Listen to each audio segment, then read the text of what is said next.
Good morning, denizens of Middle Earth. Hello, I am Maggie Rose Cunningham. I am here hosting Middle Earth readings for you today. It is Monday, the 17th of October. We're going to have a look at the week ahead and what the movements of the planets through the runic wheel have to offer to us by way of insight and wisdom that we can draw on for the week ahead. And the theme that I'm going to be exploring with you today is the theme of choice and destiny. So if you are joining me here live, please do say hello in the chat box. And as always, if you're here live in Middle Earth readings, you can share with me your rune of the week, the rune that you have drawn for yourself to empower you and inspire you and to offer you what you need through the week. Draw that. And I will have a little feel into how does the collective energy of the flow of weird, fate or destiny, how does that work with and connect with your runes? So we're going to do some mini readings. So hello, I can see people posting their runes now. Lovely to see all of you. So I wanted to talk about choice and destiny because we have two planetary movements this week. So soon as Chariot, the sun, has just entered Runyo, the rune of joy, of kin, of ecstasy, of belonging.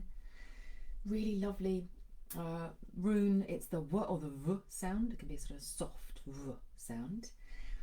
And Frigg's chariot, so that's the Roman equivalent of the planet Venus. So Frigg's chariot is also moving into Runyo today. So we have an extra double whammy of Runyo energy. And then on the 23rd, so at the end of the week, we are moving into Gladsheim. So we're moving into Odin's Hall. So that's when Scorpio opens. So it's the equivalent, essentially, is Odin's Hall.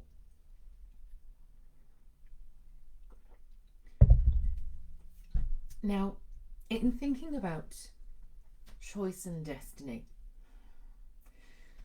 I'm very cognizant that some of the Northern tradition language around the idea of doom, of almost like inescapable fate, can sometimes come through, and that can bring with it a resistance for those of us for whom like freedom is an important thing. I want to choose. I don't want to have. Why would I have these things thrown in my way? And I often quote the quote by Lagertha from the series Vikings, wasn't it, where she says, the doom of the gods will be what it will be. It can feel like we are the victims of fate. I wanted to question that a little bit and perhaps to bring in some other ways in which we now think about fate and destiny and free will and all of these things. Some of you will know the legend of Helgi because I quote it when I talk about the birth runes. I can't speak today. The birth runes. So we each have our own individual set of birth runes, which is dictated by the movements of the Earth and the Sun and the Moon and the planets, where they were at the moment of our birth. And the legend tells us that Helgi was a young child. He was like a princeling, and it's common to many other traditions and cultures. He has a particular ceremony that is performed for him because his family can afford it, let's say, and they want a great destiny for him. They want to claim destiny for him. And it is said that Nornir, so fates, not necessarily Urdvardandi and Skuld, who are like the big Nornir tending the tree, but the smaller Nornir come and they fix golden threads across the vault of the heavens to fix Helgi's destiny. And when I hear that, I can't help but think, it sounds like an astrological reading to me.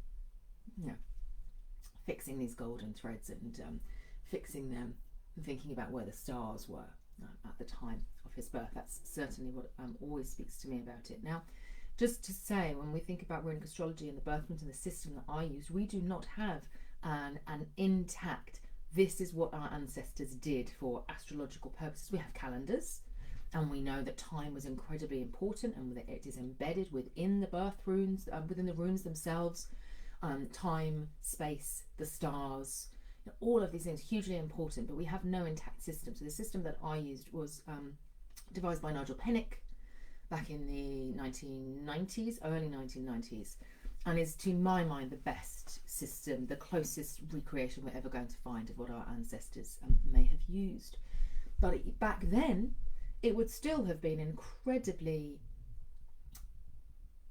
a privileged position to be in, to have a reading done for you using astrological calculations, as opposed to maybe throwing the runes down, making wooden chips and throwing them down. Even then, you would need somebody who could read the runes, obviously, to do that. So Helgi is already set up as being a hero. But what you will never find in any of the tales of the greatest of heroes is this hero was destined to enter Valhalla, Odin's Hall, which is where we know all great warriors who proved themselves, who died in battle, who did great deeds, wonderful things, would be welcomed into Odin's Hall. But nowhere is it written, my fate, I was destined to, regardless of what I did in life, I was destined to enter Odin's Hall, which has to, by implication, suppose that that is not fixed. The ultimate destination is not fixed, and therefore we have agency. That are the things that we choose to do matters. When I think about the idea of having a destiny, I think about Helgi, and I imagine that what the Nornir were there to do was to create an energetic web through reading the positions of the planets and through creating the birth runes and singing them into being around him, was to provide an anchor, a pull, a strong energetic current to support him in living out that heroic destiny.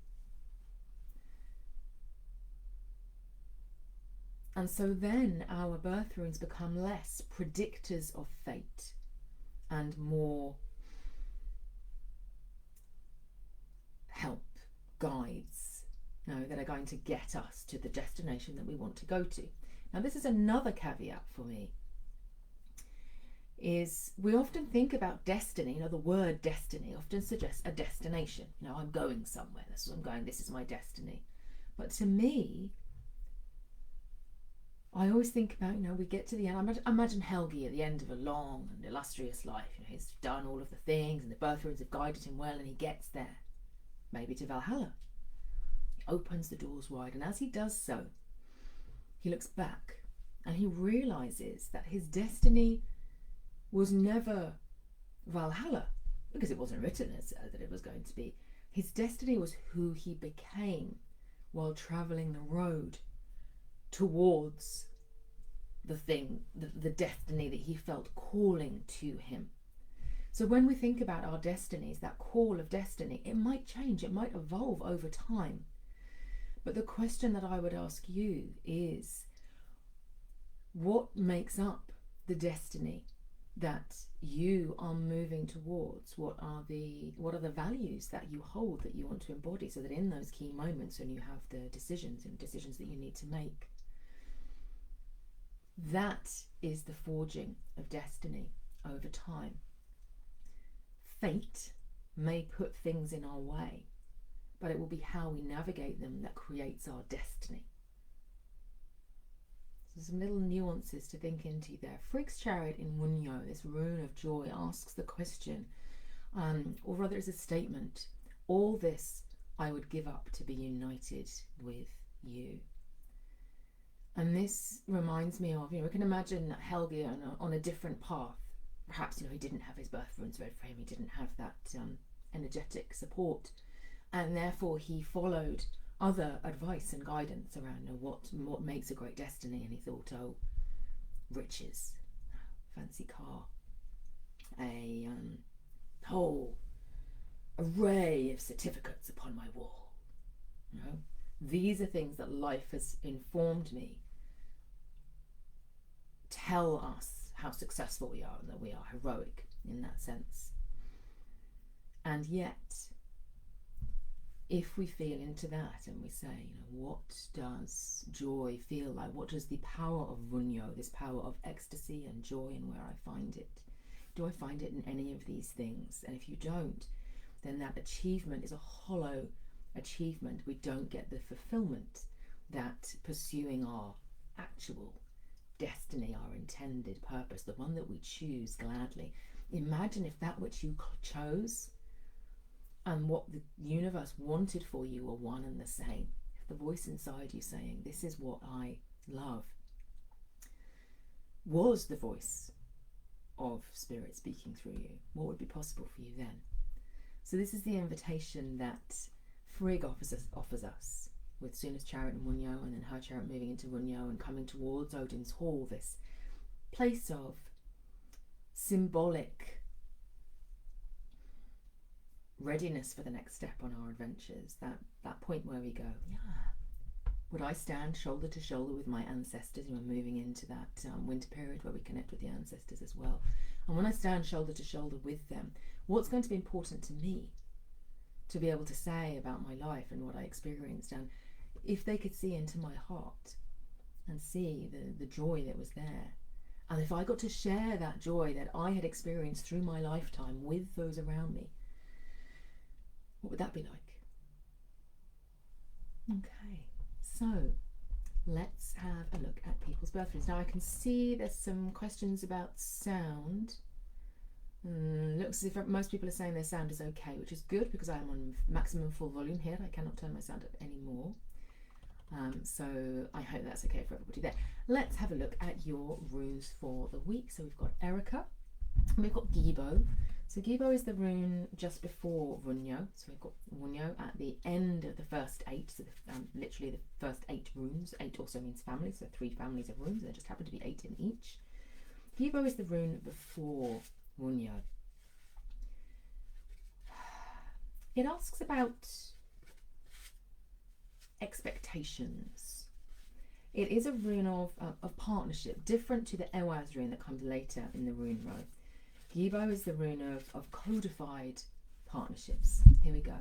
Of expectations that we set of ourselves and of others, and of whether those feel reciprocal, balanced, generous in nature.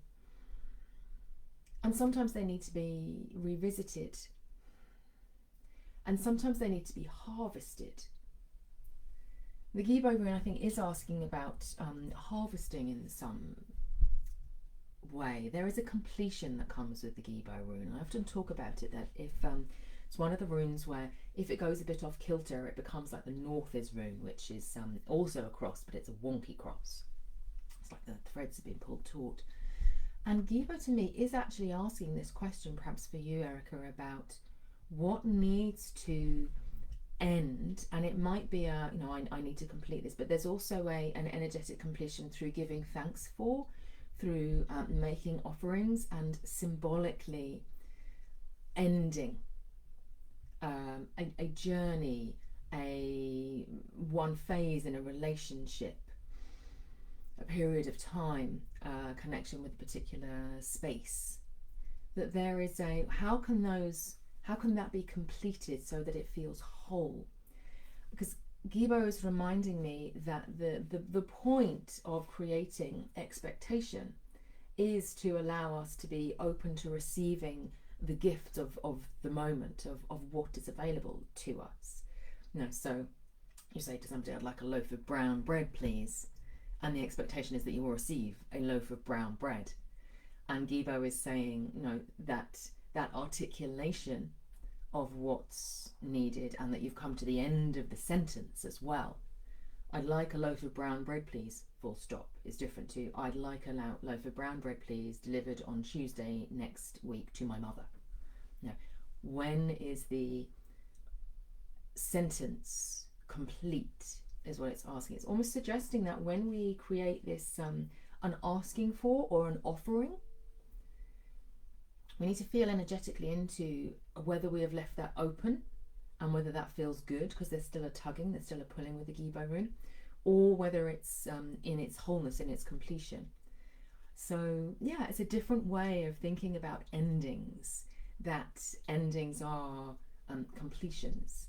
So that's the energy that's being offered to you, Erica, is this sense of, when I speak an intention, when I offer something, or when I ask somebody for something, do I have all of the information that I need, or have I given everything that I need in order for this exchange to be completed satisfactorily, and not leave any northeast energy of, why is this bread being delivered for me today when my mother needs it on Tuesday?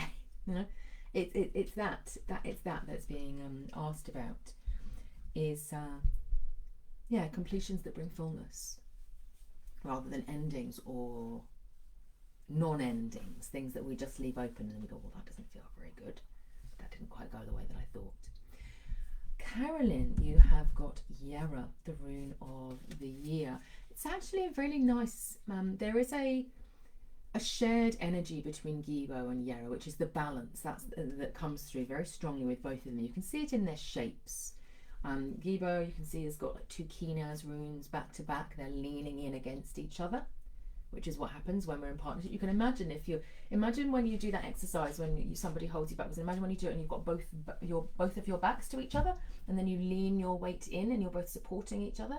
That's a bit like the Gibo rune is asking for. You know, if one pushes too hard or pulls away, or you don't communicate, you don't feel into each other's bodies, then it doesn't work. Yera is also two Kinaz runes, but they're facing inwards. They're containing energy, and they're creating, and they're building. This real sense of power building. I'm reminded of Fenya and Menya, these two giantesses who are said to grind this huge mill and bring whatever it is that their lord requested into manifestation in the world. And that story does not end well. You know, Fenya and Menya are not respected, and the story goes badly wrong.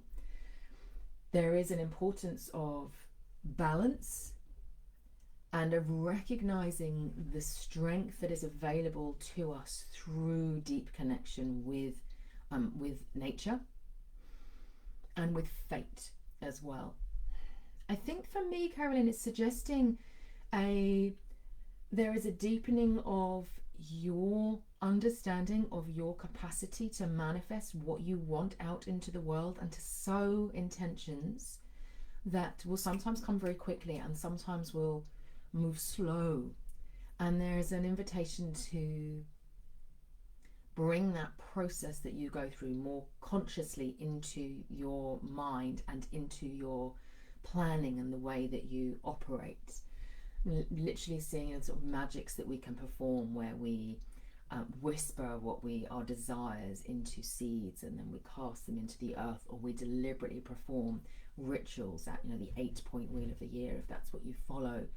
And recognizing that you have those gifts and you have those powers, and articulating them for yourself is, I think, what Yera is asking you to accept your key role in that partnership, is, I think, where that's coming from as well. It's saying, I'm here offering that to you.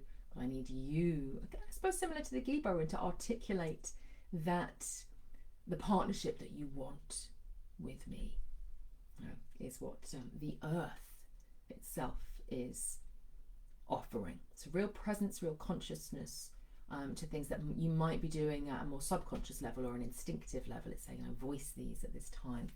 It's part of our proclaiming of our heroic destiny. For those of you who do symbol rites with me, it's part of the point of the symbol rite, is to give voice to those things. It makes it more powerful when we do that.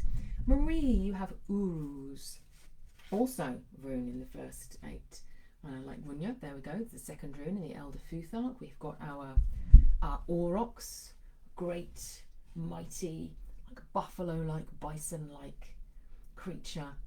They were actually reasonably gentle. They had these big horns. They were very powerfully built. Weren't known for being like wildly vicious. Although we talk about the Uruz rune as being a rune of the willpower, of strength and tenacity, and we have stories of hunters going out to hunt for the aurochs as a rite of passage. The aurochs held within them, and the Uruzun holds within it, a great sense of profound peace, of just the rightness of it all. And that's what I'm feeling for you, Marie. It's that sense that, when the waves in the ocean are going really high and the storm is happening and all of this is going on and we can feel that and we're going around, but then if you deep dive down into the ocean, beneath the turmoil is the laws of the sea, the hot currents, warm currents of one ocean merging this much bigger picture. And that's what Uruz is inviting you into, Maria, is that sense of connecting very deeply with the bigger picture out in the world as a antidote and a counterpoint to the stuff, the choppy ocean above. The Aurochs is inviting you into peacefulness at this time. I think similar to Carolyn in some way, having the Yarrow rune and then the Uruz rune. It is this strong connection to nature. And I think the Uruz rune, Marie, for you is saying there's nothing about, you must go and claim your power and you must do this and you must do that. It's saying no. Be at peace, for you are part of these ancient cycles of the earth. And the earth is holding us and the earth is strong. And then Felicity, you have Ansus, also in the first day. This is the fourth rune of the Elder Futhark. See if I can find my Ansus rune.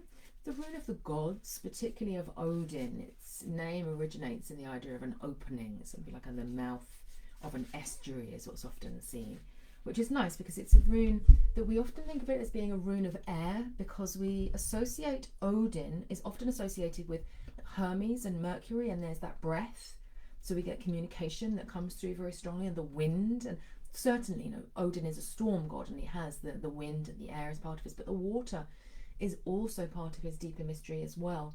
And it is that moving between the unconscious and the subconscious mind that Odin personifies so deeply and so strongly.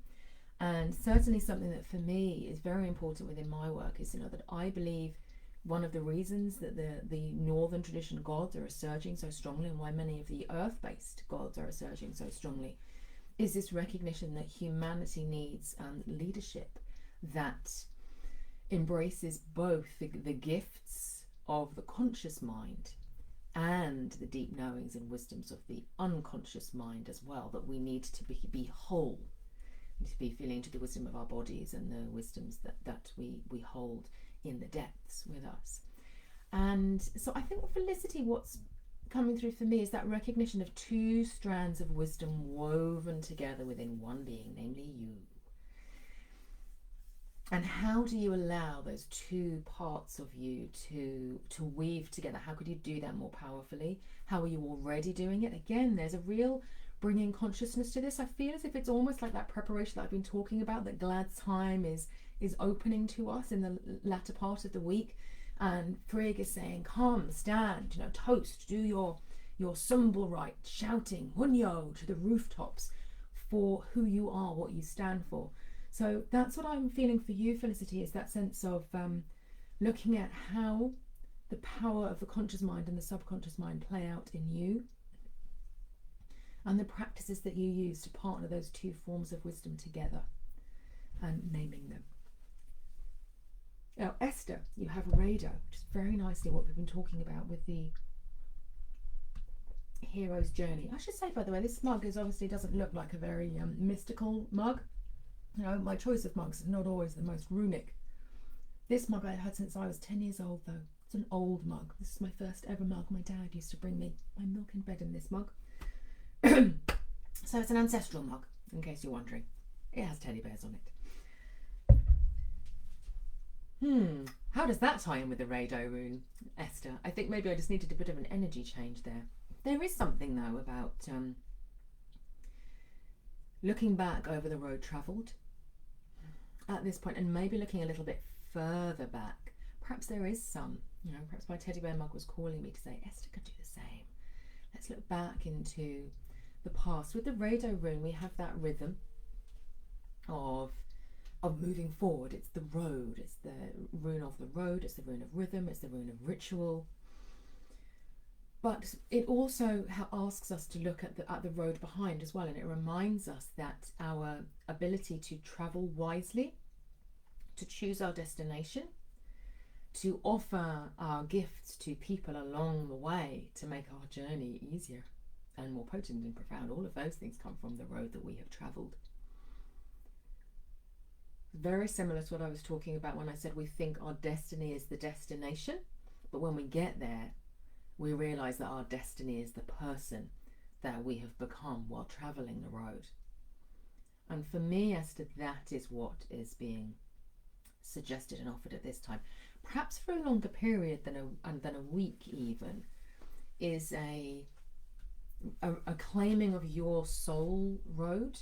And again, it just seems to be coming through very strongly for me as a part of this theme around choice and destiny, is that importance of voicing, of naming.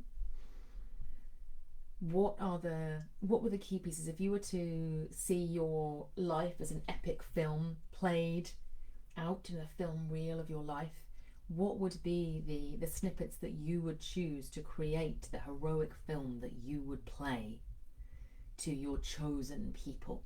And I do not mean to the people who think that they get to judge you. I mean the people that you would choose.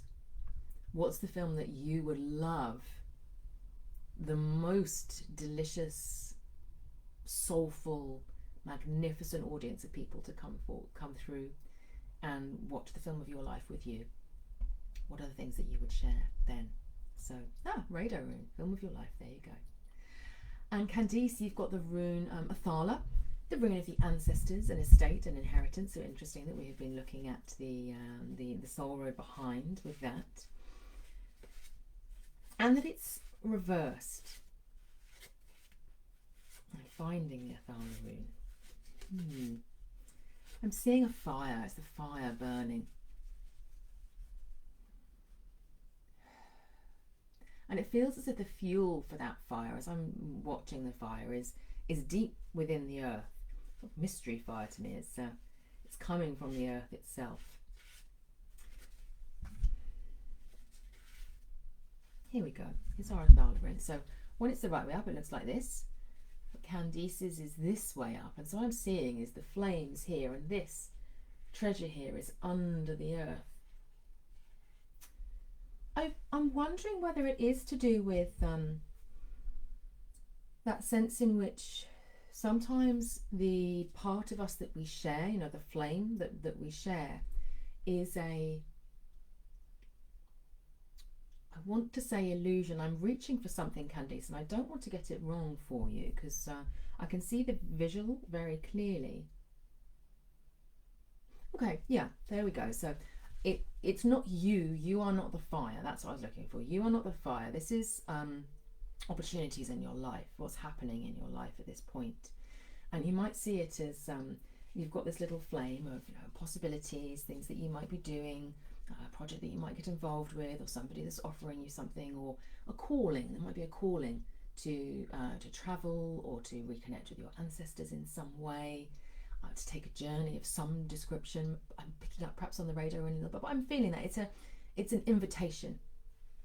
And the invitation looks very pretty on the outside, but part of you is questioning it and going, is that really what I want? And what is this, the Athala rune is suggesting, is that what you're looking for is there, but it's buried deeper. So it's feeling into what is behind this offer, this invitation, this opportunity. What's the actual treasure that I'm seeking?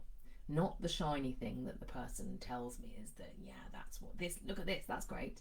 What's the actual thing that you're seeking? It's just saying, in order to find the treasure for you in the moment, you might have to dig that little bit deeper.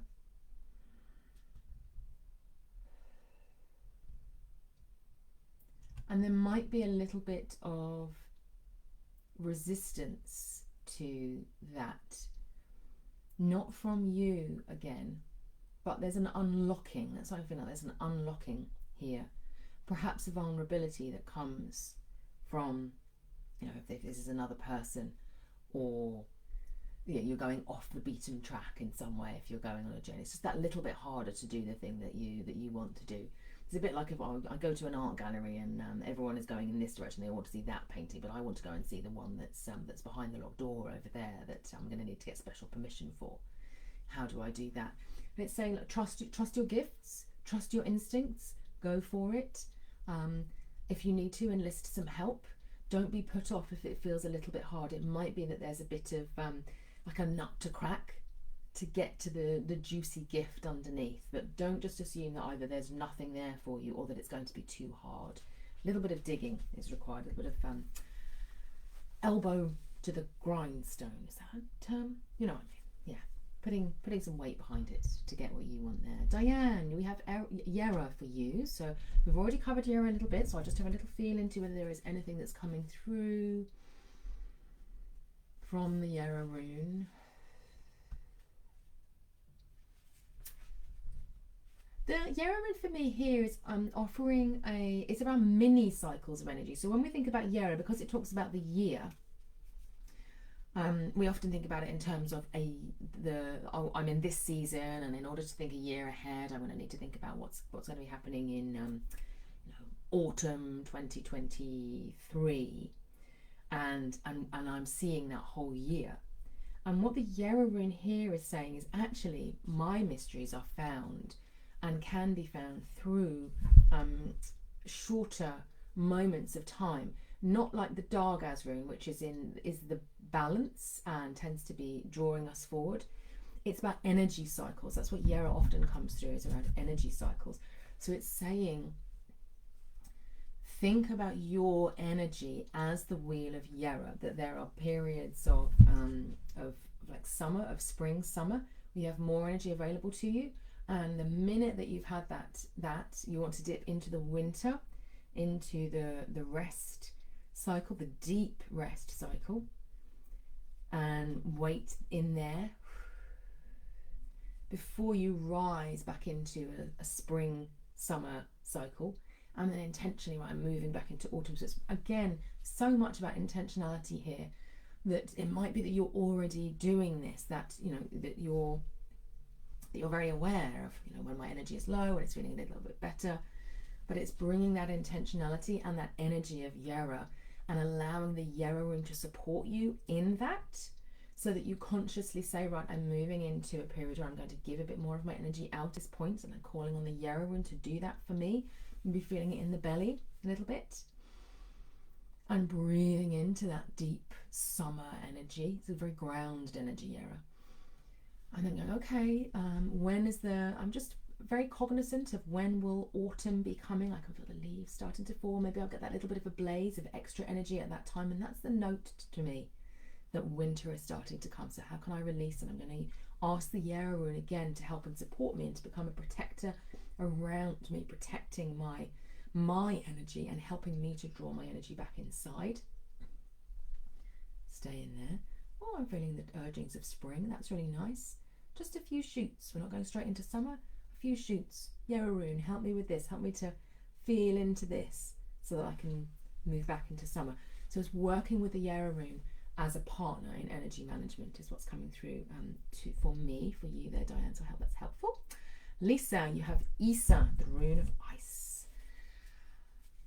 The ice rune, Isa, is the rune before the Yera rune, which is always a reminder to me that in the northern tradition, the day was said to start when night fell. So the day would start during a period of darkness. Just like you can see the year starting, for a lot of people it's around the Samhain time, the Samhain, or maybe moving into Yule, but the year is already, rebirthing, and the new year is being born through that time, through the darkness. But the darkness and the stillness comes first, and then the energy rises out of the Isa rune, the rune of ice, into the Yera rune, the rune of the balanced year and success. So there is a stillness and a poise, something very crystalline and very pure about the Isa rune coming through for me, Lisa. as I look for it. Probably the Easter rune is the rune that I need to look at the least, because essentially it's a one line, a vertical line normally, unless it's the wrong way up. So I'm going to stop looking for the Easter rune because it's on my altar. I've just spotted it.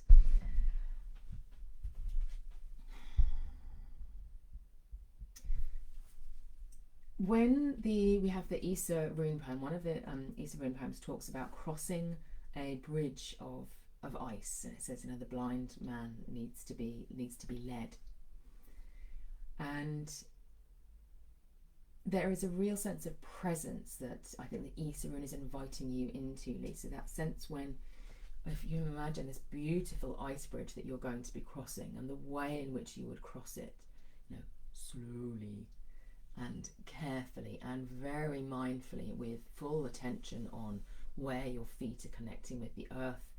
It will be a spectacular, breathtaking experience, but also very aware of the dangers of the slippiness of the ice, and is my weight okay for this bridge to support me?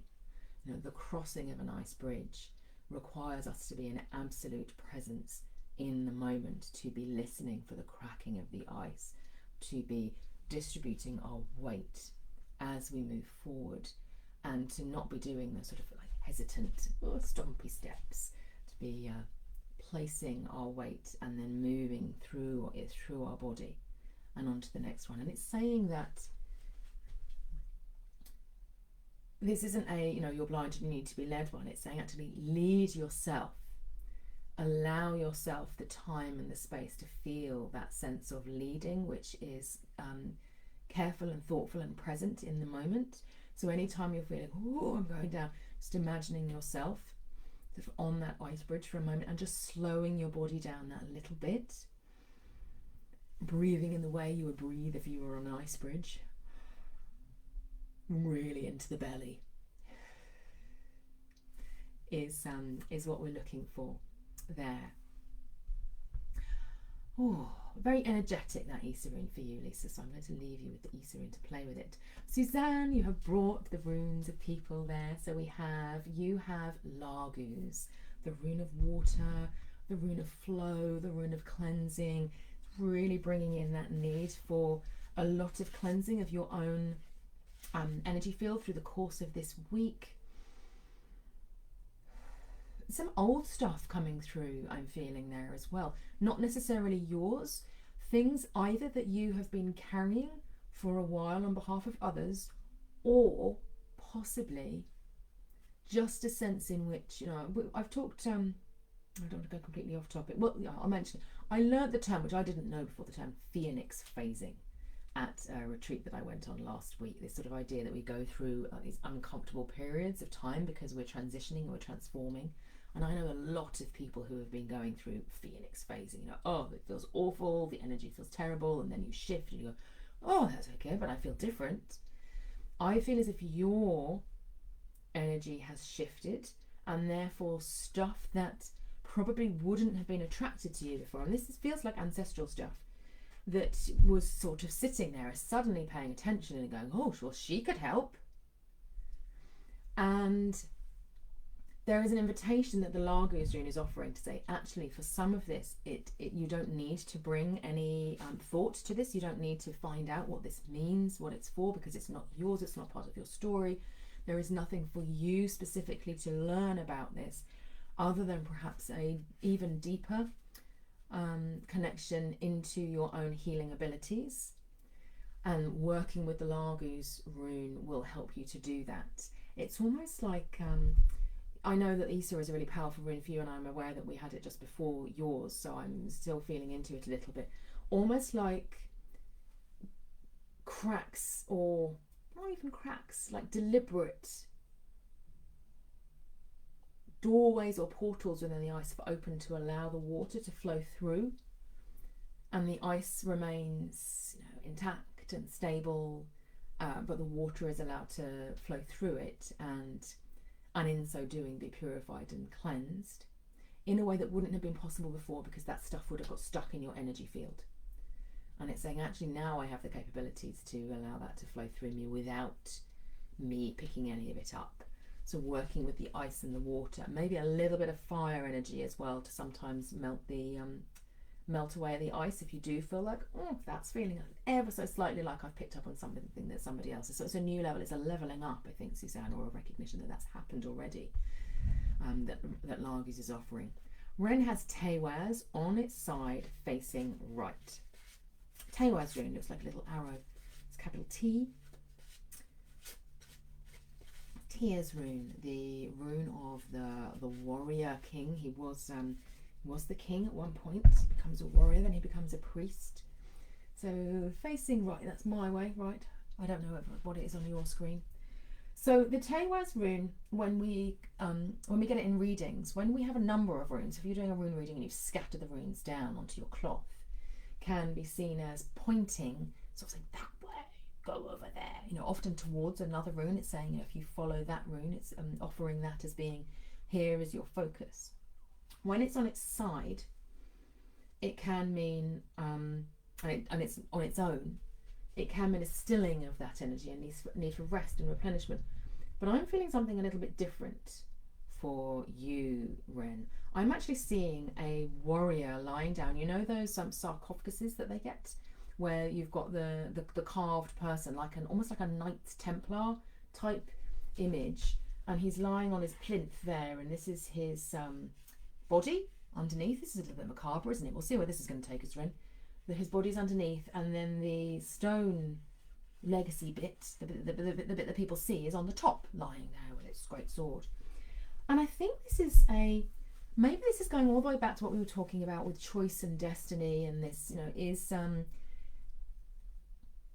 are these the great trappings and the things that I'm known for, that I'm remembered for, are they actually the things that had any bearing on my sense of myself and my destiny? We don't know when we look at the historical figures whether the key moments that we have drawn out of their lives, that have been woven into story, would be the ones that they had chosen.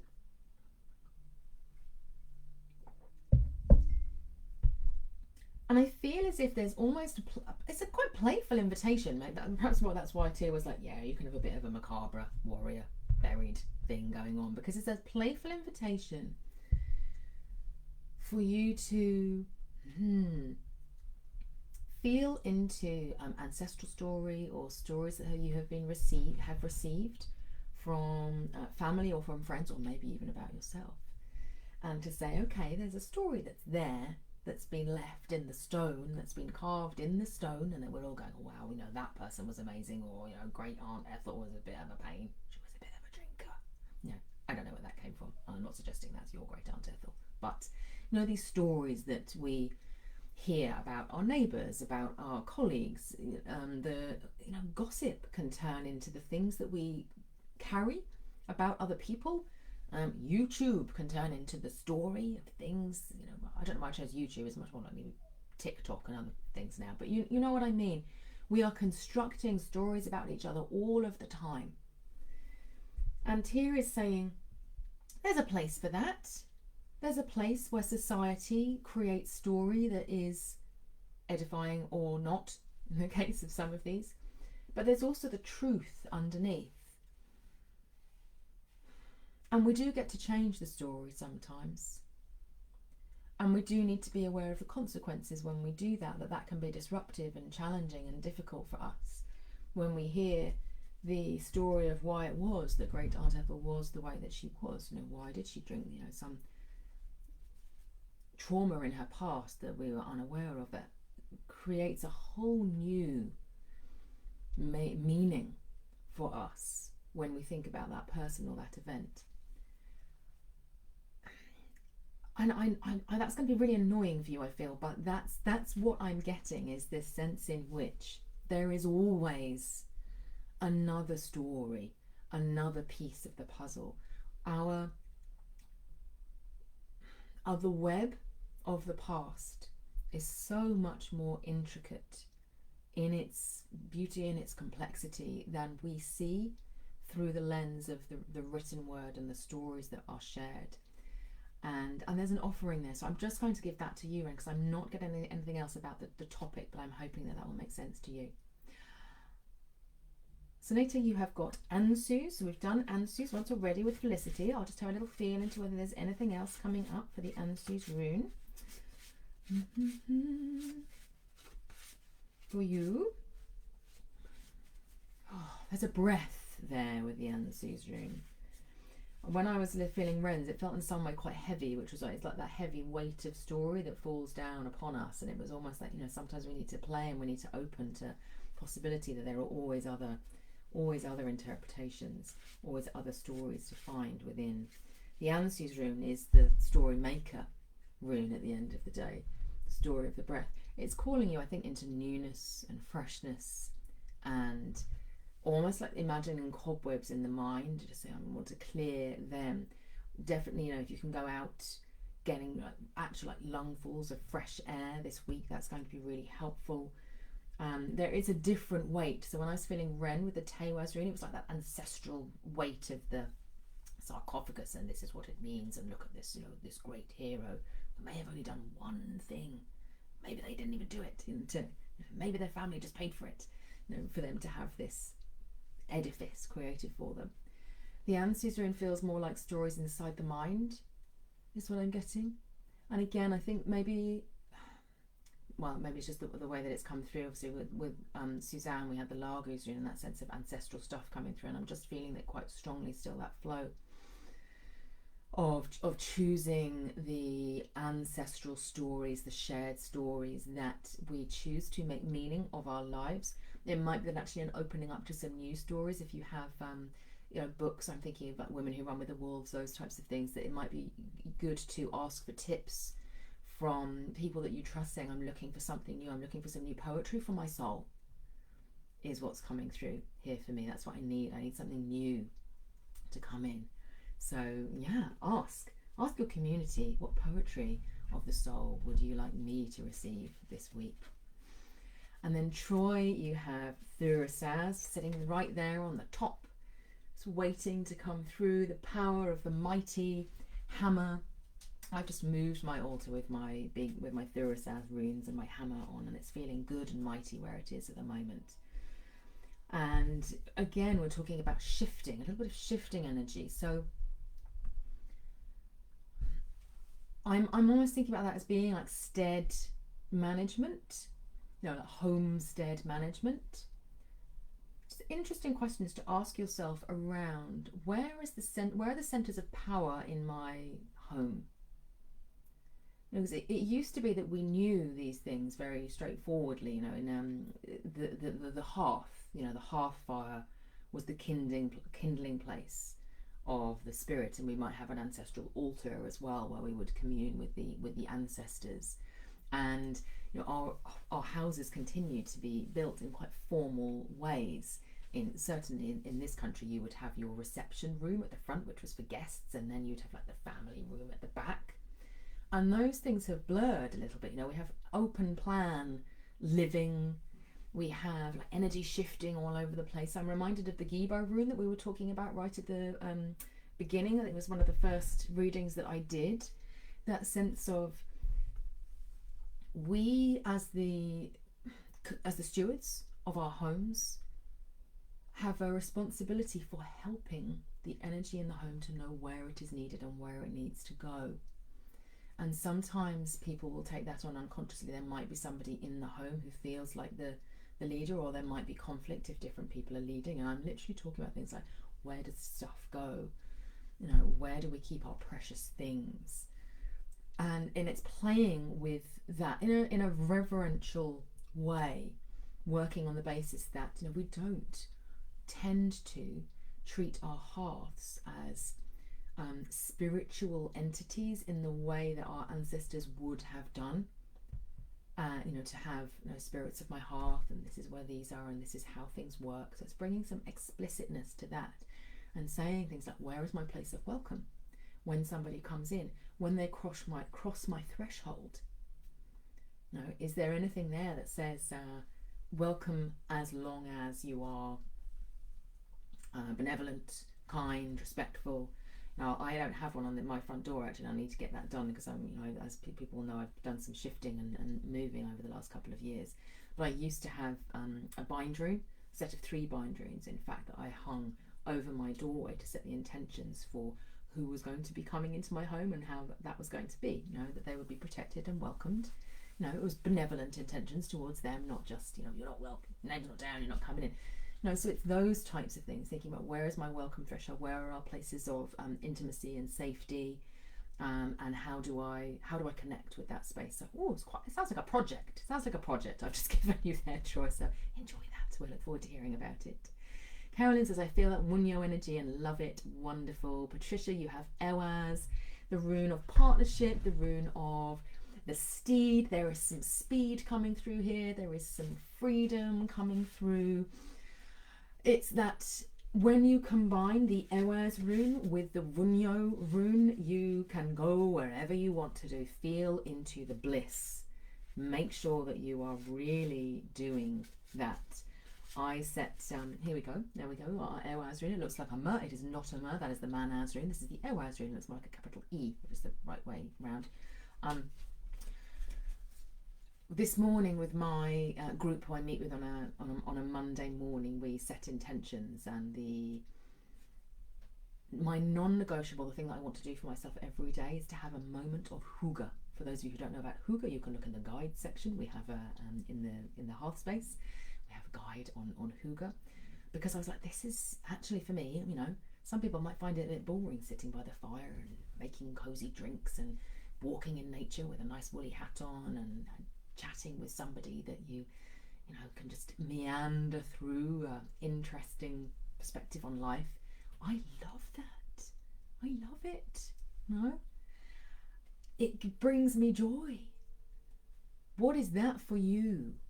And Ewaz is saying, yeah, seize it. And there's a freedom and a liberty that's there. So if there's something you're holding back on, or you're thinking, oh no, I won't do that this week, do it this week. That's what is being offered there. And Maggie, you have Iwaz, the rune of the yew tree of Yggdrasil, the world tree of eternal life, in the sense that we understand within the northern tradition, which is that even the gods do not, they're not immortal, but that life itself endures. You might think about it as being, life is not just form, but it's also force, the force of our collective consciousness evolving all of the time, of us weaving and unweaving out of this reality, moving through the worlds. This is the force of the Iwaz rune. Our energy is being channeled through it so that existence continues. It's the bigger picture. It's a bigger picture rune. It's also the rune of the staff that supports us. And I was talking to, I think I was talking to a group last week. I was talking about the way in which the Iwaz rune needs force and form. It needs that intention. I've been talking about intention, haven't I, quite a lot. Let's make some really strong intentions. Let's choose our destinies and voice them through the course of this week. And the Iwaz rune is a supporter. It says, I've got your back. But equally, if you have a staff, you need someone to hold it, because otherwise it falls down. That's its job, is to support. That's how it finds its meaning. Is through doing that, through channeling that within us. And so there is a real strength that is offering itself to you. So for you, Maggie, I would say look into support. Where could I be getting support for this that I'm not? Where am I questioning whether I'm worthy enough to have this support? Or where am I thinking perhaps, they said that they wanted to help me, but maybe they don't really? Or the support that comes from, for me, I love to go and sit in my tree swing and just feel supported for a while and remind myself what it is to be supported. So just feel as deeply as you can into what does it feel like to be supported as a feeling, and where can I get more of that? It's the question that I want you to ask you for yourself. And share, you have got algaes, but it is upside down.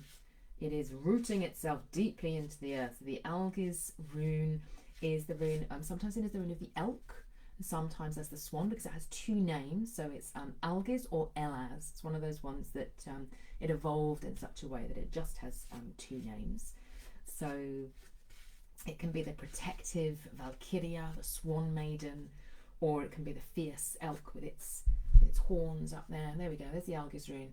And yours, Shares, is that way up, which For me, with the Algiz rune, it can mean, there is a lack of protection available to you and you need to sort that out. And if you look at a lot of the rune books, that will often what they'll say, well, this way up it's access to guidance and protection and divine.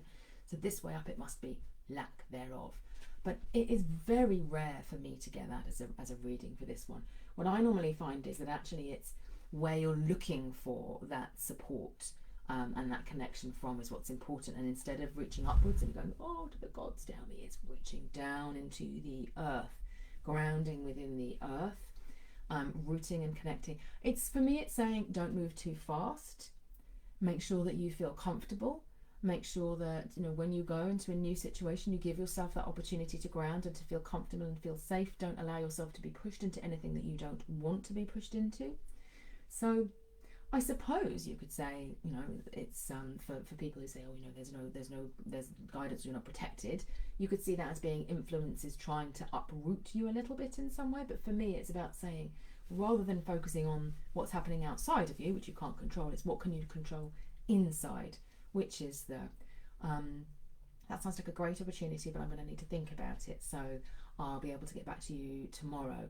Or, it'll be really lovely to go out, but the timetable's really busy this week. So let's do it in a couple of weeks' time when we can really enjoy ourselves together. It's those sorts of things.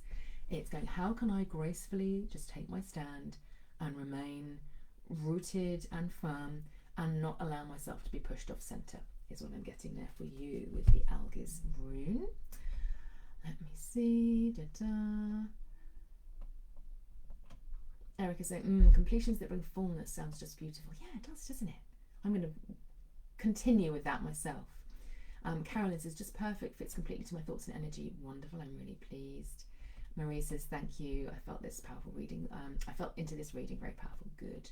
Candice says, love the mug. I'm glad you love the mug. Thank you, Candice. Sally Ann, you have Perthrow. We haven't had Perthrow yet. Let's have a little look into the Perthrow rune. So Perthrow is one of the runes that, although it's the modern P sound, it looks nothing like the modern P. So for those of you who haven't seen before, in the guide section or on the blog, in the guide section there's a link to a video that I did where I put the Elder Futhark in the order of the alphabet so that you could see how similar a lot of the runes are to their corresponding modern letters. But the Perthrow rune is not one of them. It looks a little bit like a cauldron on its side. I'm just checking I've not put it on the order. Here we go. Here's the Perthrow rune here. Perthrow rune on its side. I love the Perthrow rune. I'll tell you why I love the Perthrow rune. It's because it is this rune that created all of this. Without this rune, I would not be here with you. In January 2020, I had such a strong push from this rune. It was like, now, do it now. Do the thing now. So, okay, I'll start doing recordings. I'll start showing up on Facebook. I'll start to breathe new life back into Mag & Rose, which had been reasonably quiet for a long period of time at that point. And then I looked into my runic astrology, and sure enough, there had been a massive shift of Hela's chariot, really slow moving, only moves once every 9 years, into Perthrow. It's like this huge shift of energy coming and changing the world. That's where Perthrow is right now. It's a deep and profound energy right now. And for me, it is offering to you the possibility that profundity and playfulness are two sides of the same coin. That the more we are able to allow ourselves to move playfully, and play it originated very much in the word movement, like swift movement. The more we allow ourselves to play with possibility, to try, to experiment, to innovate, to create, to not worry unduly. Play does not involve worrying. The deeper we are able to go with our soul transformation, with the purpose in our lives, with releasing that's holding us back in a way that is, I'm going to say, less painful, than some of the changes like Hargalaz might bring sometimes, where it just comes and it sort of changes things, or Northis comes and it's like burning and saying, well, this needs to change. Perthrow is, if you let go and you allow yourself to move into play and have fun with this, change will occur, connection will occur. Surrender to me is what Perthrow offers you there. So surrender to the moment, have fun with it, and trust that that does not mean it is frivolous. It means that it's profound. Esther says, thank you. Time to reflect and review my life story, to make an epic tale while claiming my soul road and journey. Smiley face. Yeah, that sounds cool, doesn't it? Candice says, interesting reading. She'll definitely get the elbow grease going and keep digging. Diane says, I like the idea of being supported while going through the different energy seasons. Wonderful. And Suzanne is saying you can feel some very strange energies around you. So yeah, maybe that Largoosrine has come to help and support with that and say it's not you. Chen, you're saying, am I not too late? You are not too late. We have, I can just fit you in there with the, well, you've got your Uruzrine, haven't you? So we've done Uruz once already. So let's just have a tiny little wee nip of whether there's anything different for you. Okay, Uruzrine. What I'm picking up on is immediately my body went really cold. Not in a bad way, just in a way. And it's something for me about the winter months coming in, and the way in which nature goes through different processes. So the trees bring their sap in, the bear goes to hibernate. The aurochs, I don't know what the aurochs did, if it maybe migrated. There's a sense in which it's offering you a preparation time for the winter season and saying you've totally got this, trust your instincts. If you need a bit more downtime, take it. If you feel the need to shift or change or move things, follow your instincts. Working on the assumption that, the bear doesn't do what we're doing and say, now everybody, I'm going off to hibernate. It just knows. It knows it needs to do that. The tree responds, to the subtle clues as winter is coming and draws its sap in. Let your instincts guide you, even if sometimes you feel like, I don't know why I'm doing this. Working on the basis that it's a preparation for whatever life is throwing at you. So you've totally got it. The Uruzrine is offering you its strength if you follow those instinctive calls more. Candice Hygge, almost Hygge is the way that you spell that. So yeah, go and have a look in the guides section. You'll see that in there. Felicity says thank you. Sally says thank you. Maggie says I do have a staff. I will connect. Excellent, wonderful, lovely to see everybody. Wishing you fabulous choosing of your destiny and speaking your destiny and following your destiny through this week. And I will see you all very soon.